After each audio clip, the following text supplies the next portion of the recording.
Si comme moi vous êtes super enthousiaste de la sortie de Legio Imperialis, je vous propose une série de tutos de peinture pour peindre rapidement, facilement et efficacement vos figurines. Je suis Aztecrat et vous regardez New Mechanicum. Merci. Au fil du temps, j'ai accumulé une sacrée collection, et notamment un bon nombre de titans et chevaliers impériaux pour Adeptus Titanicus. Plus tard, je vous proposerai des vidéos sur les Space Marines et les Solar Auxilia, mais dans un premier temps, je focaliserai sur les titans dont je dispose, puisque les figurines Adeptus Titanicus seront compatibles avec Legio Imperialis. J'ai puisé l'inspiration dans les livres sortis au fil du temps, Loyalis Legio et Traitor Legio, et j'ai utilisé des techniques super simples, accessibles à tous pour essayer de coller au plus près des schémas de couleurs proposés, pour plusieurs légions titaniques et maisons de chevaliers renégats. Pour commencer, toutes mes figurines ont été soclées puis sous-couchées selon les mêmes méthodes. Je publierai une vidéo sur le soclage de mes figurines plus tard. Pour la sous-couche, je commence toujours par une base de noir, suivie d'un premier zénithal de gris, puis d'un second zénithal de blanc. J'utilise des bombes Citadel Color, même si n'importe quelle peinture du commerce peut convenir.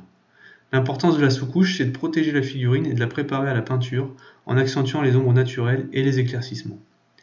J'utilise des peintures Citadel Color parce que j'aime leur échéancier de couleurs, et parce qu'elles sont faciles à se procurer. Toutefois, vous êtes libre d'utiliser n'importe quelle peinture du commerce, et j'irai même plus loin pour économiser des sous, privilégier les mélanges afin de limiter le nombre de pots à acheter. Vous verrez que je présuppose que vous connaissez les techniques de lavis, brossage à sec, etc., ainsi que les peintures contrastes. C'est des techniques assez basiques que je pense n'importe qui peut maîtriser. Pour cette première vidéo, on va commencer avec la Legio Christos, dont l'historique et le schéma de couleurs me plaisent beaucoup. C'est une légion qui est liée aux Iron Warriors, une de mes légions Space Marines favorites, et la thématique de mes légions et des titanesques et des maisons de chevaliers tournera beaucoup autour des mondes d'Estaban et du conflit sur Talarn. On va commencer par un lavis de contraste Seigerbronn, massif sur tout le socle, l'exosquelette et les parties métalliques. Allez-y franchement avec un pinceau bien merdique et ne vous inquiétez pas si vous dépassez. Une fois que c'est sec, on continue sur les mêmes parties, avec cette fois-ci du base d'Edbelcher. Là encore, prenez votre pinceau brosse le plus large et en avant pour un brossage à sec généreux sur toutes les parties métalliques.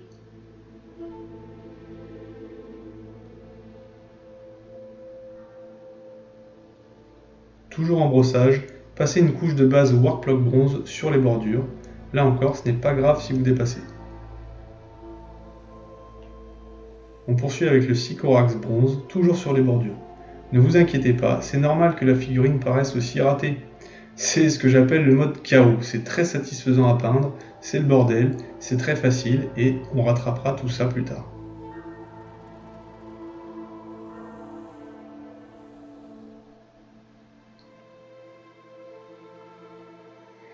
On commence par les panneaux verts avec du base Wag Flèche. Là encore, je me suis inspiré du bouquin Traitor Légion, que j'ai présenté un peu plus tôt, pour déterminer sur quel panneau j'allais peindre en vert, quel panneau j'allais peindre en blanc. Mais vous pouvez faire absolument comme vous voulez, soyez créatif, faites-vous plaisir. Si vous êtes à l'aise, n'hésitez pas à faire des motifs. Moi je suis resté très simple dans les panneaux, mais encore une fois, lâchez-vous. On poursuit les panneaux blancs avec l'Administratum Grey. C'est en commençant à peindre les panneaux qu'on va rattraper les débordements des couches précédentes. Et comme ça sera beaucoup plus facile. Dans cet ordre, d'abord faire les panneaux, puis les bordures.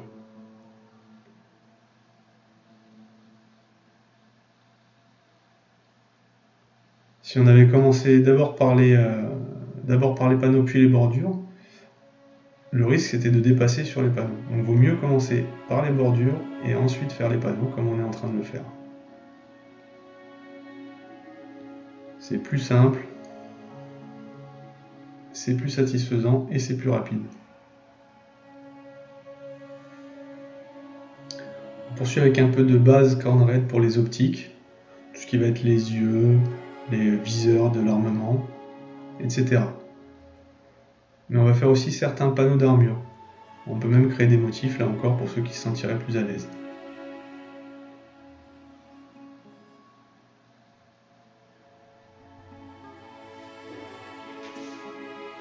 On reprend sur les panneaux verts avec cette fois-ci du Cibaret Green.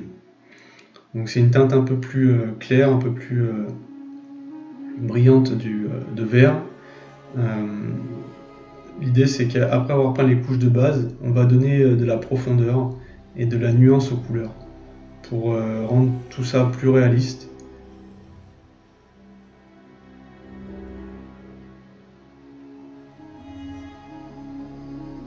Munissez-vous d'un pinceau un peu plus fin afin de moins risquer de dépasser les détails. Même chose pour le layer White Scar pour les panneaux blancs. On va apposer des couches de peinture successives, laisser toujours transparaître les couches précédentes afin d'ajouter un contraste naturel et une transition entre les différentes couches.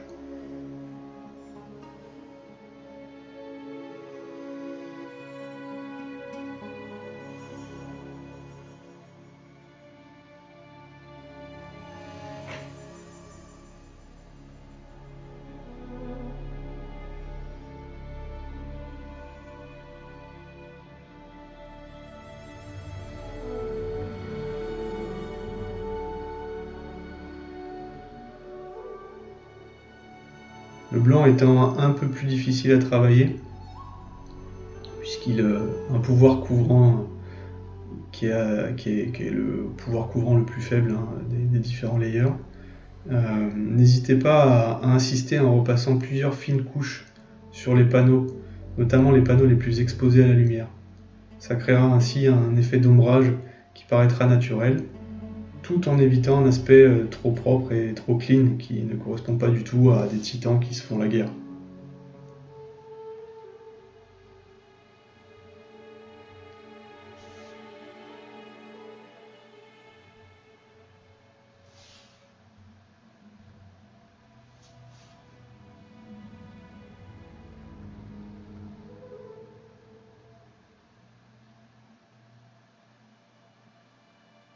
On arrive sur l'étape la plus satisfaisante, le lavis général de Nuln Oil. Lâchez-vous, prenez votre pinceau à lavis le plus large et recouvrez toute la figurine d'une couche de lavis. Inutile de faire toutes les parties métalliques. Insistez seulement sur certains endroits pour ajouter du contraste, donner un effet huileux à l'armement et à l'exosquelette. Je pense notamment aux jointures entre les bras, les tuyaux, les tuyères, les trucs comme ça. L'intérêt de ce lavis, c'est que ça va lier l'ensemble de la figurine, en l'assombrissant un peu et en liant les couleurs entre elles, facilitant les transitions et en faisant un ombrage naturel. C'est vraiment une étape importante et très plaisante.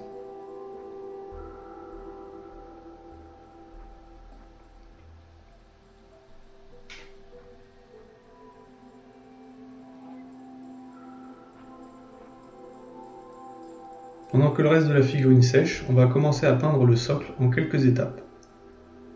D'abord, on va faire un brossage à sec de Gortor Brown. Utilisez un pinceau brosse large et allez-y franchement, ça va servir à faire ressortir les arêtes naturelles de votre socle.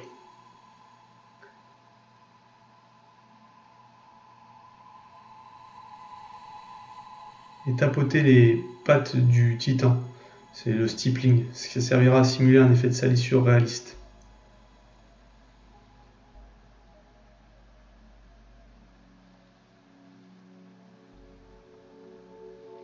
Même chose cette fois-ci avec le Baneblade Brown qui va donner une teinte plus claire et ajouter encore du contraste au socle. Faites juste un brossage et un stippling sur les jambes un peu plus léger, voilà, afin de laisser apparaître la couche précédente.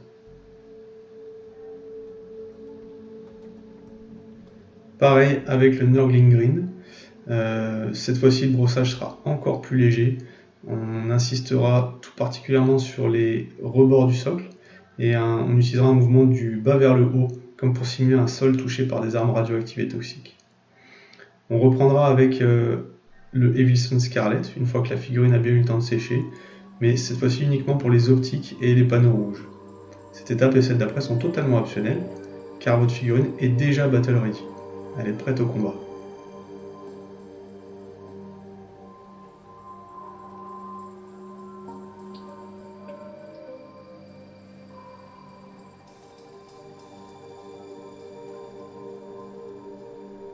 De manière optionnelle, on peut éclaircir les panneaux blancs en ajoutant une légère couche de white scar uniquement sur les surfaces les plus exposées à la lumière.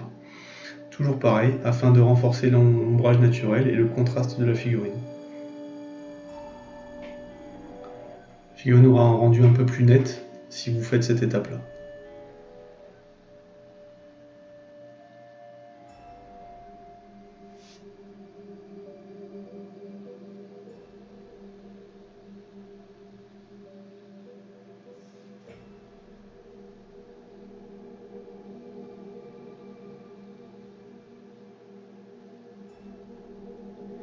Un éclaircissement très léger de Hachette Copper. Ajoutez des petites touches ici et là sur les bordures, n'en faites pas trop. Insistez uniquement sur les zones où la lumière pourrait naturellement se réfléchir.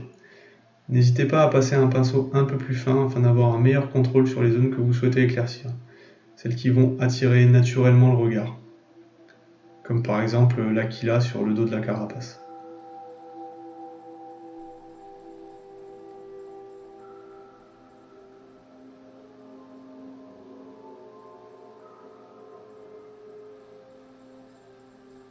On éclaircit le métal avec du Iron Breaker, là encore uniquement sur les zones où la lumière se réfléchit. C'est un éclaircissement très léger qui va rajouter un peu de brillant et de contraste aux parties métalliques. Utilisez un pinceau brosse large, c'est pas grave si ça dépasse un petit peu, ça rajoutera des effets finalement de salissure et de dégâts de manière assez naturelle et facile. Enfin, on va ajouter quelques touches de Contrast Plaque Bearer Flèche sous forme de gouttes que vous allez ajouter en fonction du relief du socle afin de chercher à créer un effet naturel de matière toxique et radioactive qui aurait stagné ou coulé. Ça renforcera le narratif autour de la figurine. Elle se bat dans un sol boueux, une terre ravagée et radioactive néfaste, très à propos sur le monde de Talarn sur lequel ils sont supposés combattre. Et puis on finira par repeindre les bords du socle avec du Rhinox Hide pour donner une finition plus nette à la figurine. Uniformiser les socles sur l'ensemble de vos figurines, quel que soit leur livret, ça va vraiment permettre de lier toute votre armée ensemble et de donner un aspect général cohérent. C'est vraiment une étape à ne pas négliger quand on prend une vaste armée qui va comporter beaucoup de couleurs différentes. Et voilà, j'espère que cette première vidéo vous aura plu. L'objectif était bien de vous proposer une méthode simple et efficace pour peindre vos figurines de Legio Imperialis en un temps assez court. Pour ma part, en général, je ne mets pas plus de 2 heures, temps de séchage compris, par figurine, et on peut gagner beaucoup de temps en peignant à la chaîne. Si la vidéo vous a plu, n'hésitez pas à liker, à partager, à laisser un commentaire et à vous abonner à ma chaîne. Je prévois de sortir plusieurs vidéos avant la sortie officielle de la boîte de base Legio Imperialis, afin de vous aider à peindre vos titans et vos futurs Space Marines. Enfin, pour vous mettre dans l'ambiance, je vous encourage à aller voir le trailer que Game Workshop avait dévoilé pour annoncer la sortie du jeu Horus Heresy. C'est une cinématique complètement dingue et qui vous met tout de suite dans l'ambiance. Et pour ceux que ça intéresse et qui aiment donner des thématiques à leurs armées, n'hésitez pas à vous procurer les bouquins qui développent l'historique, Black Library, Forge World et j'en passe, ou plus simplement aller consulter les wikis. Vous y trouverez une foule d'infos passionnantes pour donner de la profondeur à vos parties et à votre expérience du hobby. Merci à tous, à bientôt!